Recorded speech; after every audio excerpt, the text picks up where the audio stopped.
Please be seated, and I'd like to invite any children who are present to come join me.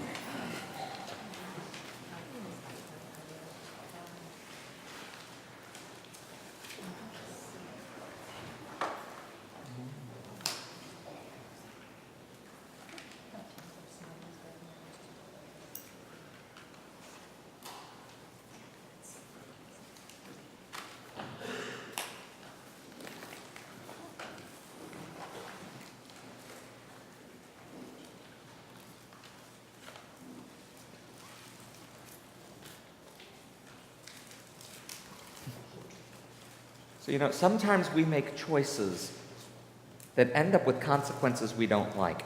I can remember a time when I was little, not you little, probably more you little, when I was in school. And I'm not sure exactly what it was that I did. I suspect I was talking back to the teacher, since I did that a lot. But I think on that day I probably had talked back one too many times, and I didn't get to go outside for recess. Everyone else got to go outside and play, and I had to sit in the classroom all through that free time. There are other times when we do things that cost us something. Maybe we don't get to go to a party that we wanted to go to. Or maybe mom and dad have offered to take us to the zoo, but we're really not acting well, and so the trip to the zoo for today gets canceled. It happens to all of us. But when that happens, what we lose is that day, that opportunity. Not every opportunity. I went back to school and I got to go to recess the very next day. When we miss a party, there will be other parties. When we don't get to go to the zoo, there will be other opportunities to go to the zoo. The world often tries to tell us that when we mess up, it's a one chance and you're out kind of thing. But that's not true, and it's especially not true where God's concerned. Because this is the place where we get to try again and again and again and again. And no matter how much somebody might try to convince you that you are outside of God's love and that God's not going to give you any more chances, that can never be the truth. We come here week after week, all of us together, big and small, because this is the place where we get to try again. This is the place where the doors of the banquet open to us over and over and over, even if we didn't get it right the last time we were here. Let's go get some stamps. You coming?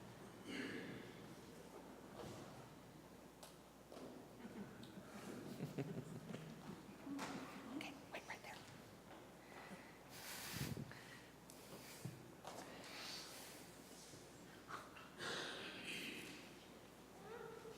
Yeah, I'm gonna get you. Don't worry. There you go. Oh, do you want me to put it on that one or the other? There we go. Yeah.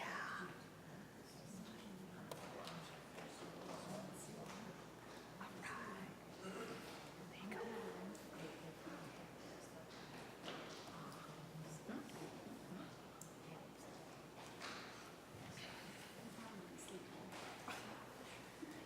The parable that we've heard this morning is a trap. Now, in the weeks before All Saints Sunday, we were reading the accounts of the Pharisees and the scribes and the other people in authority coming and trying to trap Jesus. And we know that week after week they failed miserably. Well, this week, Jesus has set a trap for us. And the trap is that it's very, very tempting to read the parable and think that Jesus is telling us that our way of doing things is the right way. Now, nowhere else do the parables do that. I mean, the parables over and over and over challenge us, turn our world on its head. But this one is the kind of thing that makes us think that just maybe we've got it the right way on our own, and that God is made in our image instead of the other way around. We have these bridesmaids, wise ones who bring extra oil, foolish ones who don't, and the foolish ones get locked out, and we all go, see? As if that was how the kingdom of God might work, even though everywhere else we have evidence that that is not what Jesus is teaching us. And so I want us to look at the parable again and ask it some questions so that we don't end up being trapped. Now, first of all, we need a little bit of cultural translation. Weddings 2,000 years ago were much different than they are today. 2,000 years ago, a wedding was a financial transaction between a father and the groom.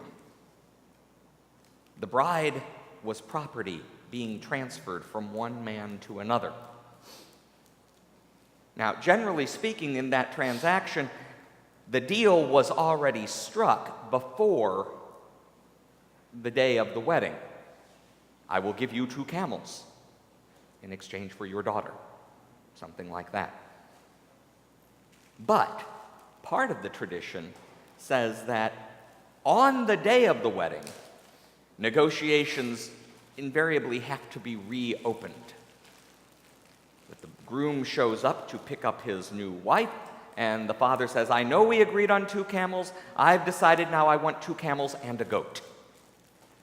And now the father and the groom have to go sit in the back room of the tent and negotiate, which is mostly an excuse for the father and the groom to go to the back room of the tent and drink.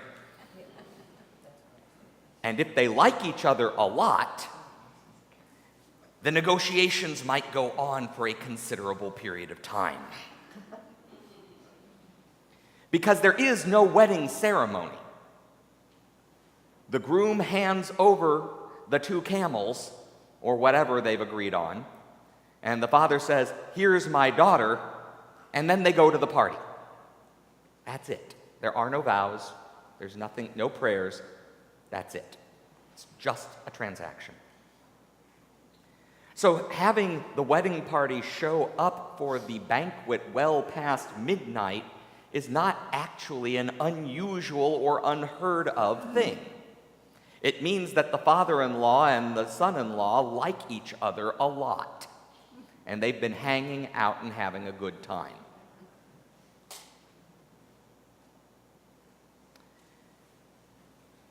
So, let's put that in perspective, because it is indeed something that all of the bridesmaids should have known and planned for.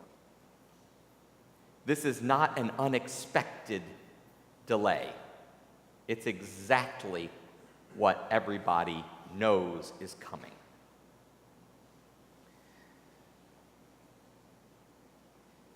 So what then do we do with the parable? Jesus sets a second trap for us. He says, at the end, he gives us this curious little moral. He says, keep awake, therefore. So is the problem that they fell asleep? Well, notice everybody, wise and foolish, fell asleep while waiting for the groom to show up. And in fact, I was thinking earlier this morning about when my brother-in-law was married. He married a Polish woman. The wedding took place in Poland. The wedding banquet started at 9 or 10 at night. It went until 4 or 5 in the morning.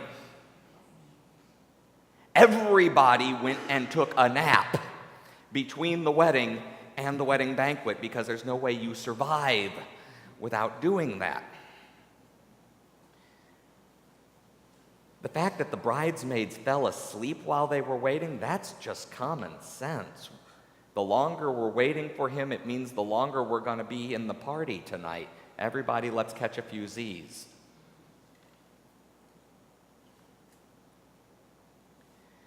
Now, our translation doesn't help us much here either, because they've attempted to protect the wise bridesmaids with their reply. Remember that, everybody wakes up and the foolish ones say, hey, we're running out of oil. Can you give us some? And in our translation, it says that the wise bridesmaids say, there will not be enough for you and for us. Actually, the Greek says, there might not be enough. Changes the story just a little. So we have here certainly ones who should have known better and brought some extra oil, ones who do have extra oil. I think everywhere else we've heard Jesus talk about things like this, probably the wise ones ought to be sharing, and maybe they're not quite so wise then.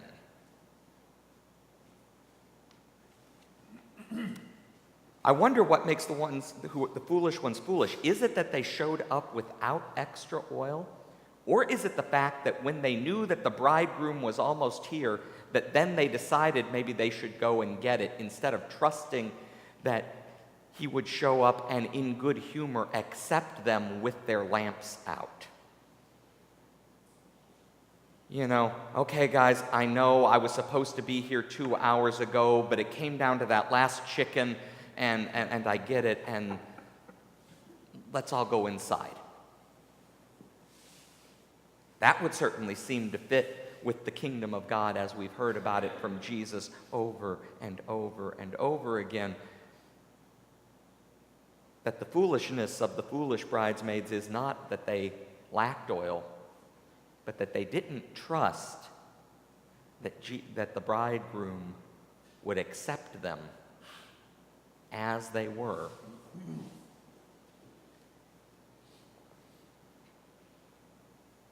Makes me wonder, why then does the bridegroom lock them out? Maybe because when I showed up, you, my friends, were not here. Not that you were not here with lamps lit, but that you weren't here at all. And I'm a little bit miffed and hurt today.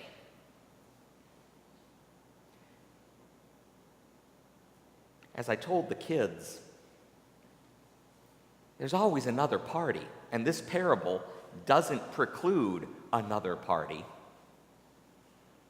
The foolish bridesmaids have missed out on this one, and hopefully they figure out that what they're supposed to do is sit down outside the door and wait, because the bridegroom has to come out some point in time.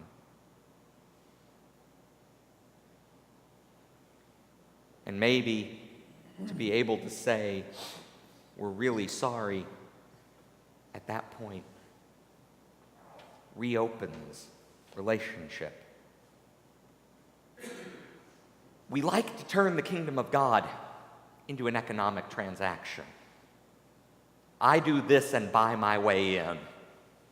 You do that and get yourself excluded. But the kingdom of God isn't an economic transaction, it's a relational one. It's one based in love. And love gives second and third and fifth and 100th and 1,000th and millionth and billionth chances.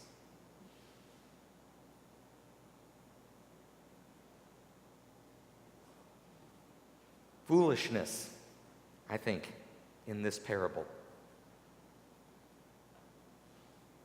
is in abandoning our post, thinking that if we haven't kept it perfectly, that there's no room for us at the table. And yet, week after week, at this table, no matter what we've done, no matter how often we have failed to do what we thought we ought, there's always a spot. There's always more than enough for all of us to be fed.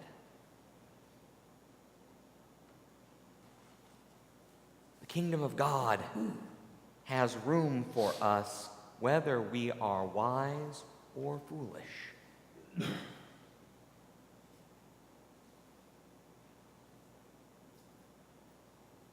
All that's left then is for us to believe that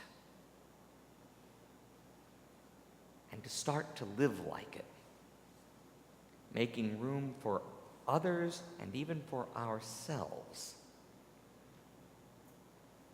in that vision of what God has planned for us all. Trusting that until we are all at the feast, God is not done working.